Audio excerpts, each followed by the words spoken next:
Interpersonal behaviour marketing ரொம்ப ஒரு முக்கியமான சப்ஜெக்ட். ஐபிஎம் இந்த இன்டர்பர்சனல் பிஹேவியர் மார்க்கெட்டிங்கை பண்ணுறவங்க interpersonal behaviour marketer or customer experience marketer or simply marketing manager. ஏற்கனவே நம்ம பிஹேவியர் மார்க்கெட்டிங்கை பற்றி பார்த்தோம். அது வேறு, அது யூசருடைய behaviour, how they interacts with the website and tools அந்த மாதிரி வரும். இது totally behaviour of the customers and behaviour of the sales person. இவங்க ரெண்டு பேருக்குள்ளே நடக்கிற இன்டராக்ஷன்ஸில் இருக்கிற பிஹேவியர்ஸை பற்றி நாம் பார்க்க போகிறோம். ஏன்னா இது ரொம்ப முக்கியம்.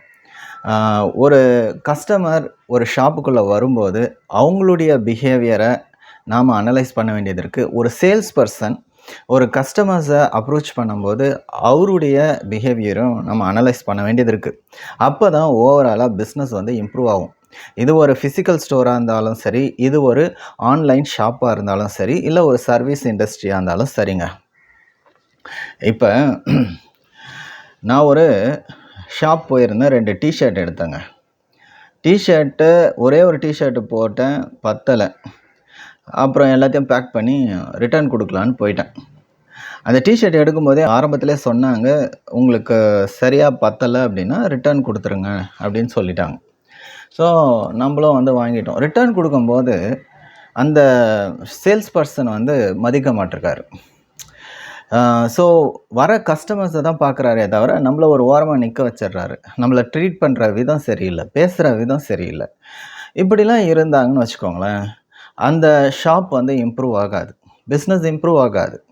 ஸோ இந்த இடத்துல அந்த சேல்ஸ் பர்சனுடைய பிஹேவியரை கண்டிப்பாக ஆப்டிமைஸ் பண்ணி ஆகணும். சேல்ஸ் பர்சன் கஸ்டமர்ஸோட நல்ல பிஹேவியராக ஷோ பண்ணல, ஆட்டிடியூட் சரியில்லை, அப்ரோச் சரியில்லை, இன்ட்ராக்ஷன் சரியில்லை அப்படின்னா இதுக்கு பல ரீசன்ஸ் இருக்கும். ஒன்று, அவருக்கு அந்த நாலேஜ் இல்லாமல் இருக்கலாம். அதுக்கான ட்ரைனிங் கொடுத்தா he will be a better sales person. ஓகேங்களா? எல்லாருக்குமே நேச்சுரலாக வந்துடாது. சில பேருக்கு நாம் டீச் பண்ணணும் how to behave to the customers. ஓகேங்களா? நாம் கஸ்டமர்ஸுக்கு டீச் பண்ண முடியாது when we are running the business, but we can take the data of the customers behavior. So இதெல்லாம் தான் இந்த இன்டர்பர்சனல் பிஹேவியர் மார்க்கெட்டிங்கில் நம்ம டிஸ்கஸ் பண்ண போகிறோம். இந்த பிஹேவியர் மார்க்கெட்டிங் அப்படின்னும் போது it fully involves the emotions of the customers, attitude, approach of the customers. So அப்போ சேல்ஸ் பர்சன் என்ன பண்ணணுன்னா, ஒரு கஸ்டமர் கடைக்கு வரும்போது வெல்கம் பண்ணுறது, ஸ்மைல் பண்ணுறது, அவங்க கேட்குற கொஷின்ஸை எக்ஸ்பிளைன் பண்ணுறது, பேஷண்ட்டாக இருக்கிறது, அவங்களோட ரொம்பவுமே டூ மச் டாக்ஸும் சரியில்லை. ஓகேங்களா? It will affect your business time. So இந்த இடத்துல சிலதெல்லாம் செய்ய வேண்டியது இருக்குது, சிலதெல்லாம் செய்யக்கூடாதுன்னு இருக்குது. இப்படி தான் கஸ்டமர்ஸோட பிஹேவ் பண்ணணும்னு இருக்குது. ஓகேங்களா? எந்த ஒரு சிச்சுவேஷன்லேயும் ஒரு சேல்ஸ் பர்சன் ஒரு ரொம்ப கோவத்தை வெளிப்படுத்துறதோ, he is the representative of the business. Anything that is goes against the customers will affect the business. அப்போ அவங்க ஒரு ஸ்டெப்பு ஹம்பிளாகவும் ஒரு ப்ராப்பரான ஒரு அப்ரோச்சும் கொடுக்கணும். கஸ்டமர்ஸ் எப்படி வேணாலும் இருக்கலாம், பட் சேல்ஸ் பர்சன்ன்றது அவர் ஒரு வெல் ட்ரெயின்டாக, வெல் டிசிப்ளின்டாக, ஒரு லேர்ன்டு எக்ஸ்பீரியன்ஸ்டு சேல்ஸ் பர்சனாக அங்கே ஆக்ட் பண்ணும். ஓகேங்களா? அவர் ரெகுலர் கஸ்டமர்ஸ் யார், நியூ கஸ்டமர்ஸ் யார், எல்லாமே தெரிஞ்சிருக்கணும். அதுக்கேற்ற மாதிரி his behaviour should be optimised towards the customers.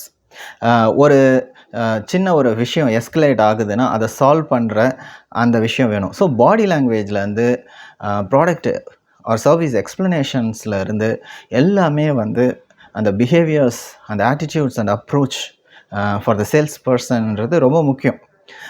இதே இப்போ ஆன்லைன் எடுத்துக்கிட்டிங்களா, ஆன்லைன் பிஸ்னஸ்.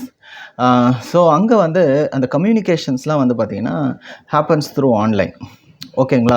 அப்போ அந்த டேட்டாவெல்லாம் எடுத்து சென்டிமெண்டல் அனாலிசிஸ் பண்ணுறதுன்றது ரொம்ப நல்லது. சென்டிமெண்ட் அனாலிசிஸ் பண்ணுறதுனால you can understand the behaviour, கஸ்டமர்ஸுடைய பிஹேவியர் பேட்டர்ன் என்னன்றது தெரியும். Salespersons how they respond to the customers queries, அதை பார்த்தோன்னே சேல்ஸ் பர்சன்ஸ் வந்து ப்ராப்பராக வந்து கஸ்டமர்ஸோட எங்கேஜ் ஆகுறாங்களா, பிஹேவ் பண்ணுறாங்களான்றதெல்லாம் தெரிஞ்சிடும். அது கால்ஸாக கூட இருக்கட்டும்.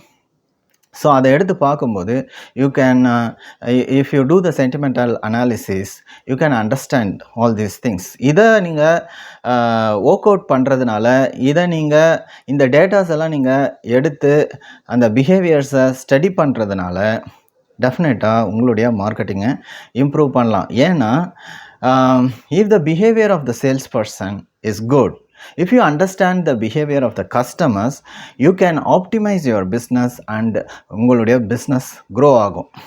இதுக்கு நிறைய சென்டிமெண்டல் அனாலிசிஸ் டூல்ஸ் இருக்குங்க.